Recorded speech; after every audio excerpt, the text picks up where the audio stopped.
माझ्या आयुष्यातलं पहिलं मोठं खेळणं. अच्छा. म्हणजे मी आतापर्यंत ना इतकं मोठं माझ्याकडे काहीच नव्हतं, म्हणजे टेडी किंवा असं काही. इव्हन डॉल पण माझ्याकडे खूप छोट्या आणि 2च होत्या. एक मला गिफ्ट भेटलेली, एक मला बाबांनी घेतली होती. माझ्याकडे फार खेळणी नव्हती आणि ना एवढं मोठं असं कधी विचारायची पण हिंमत नाही मी करायचे, की किती प्राईज असेल त्याची, नाही की 5,000 10,000 अशी वगैरे प्राईज असेल. ह्याची पण जास्तच होती.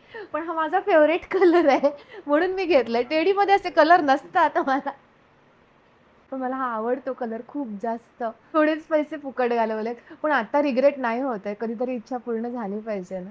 नवऱ्याने केली. अभी मजा आएगा ना भिड़ो. हां. माझ्या एवढंच आहे. Birthday gift?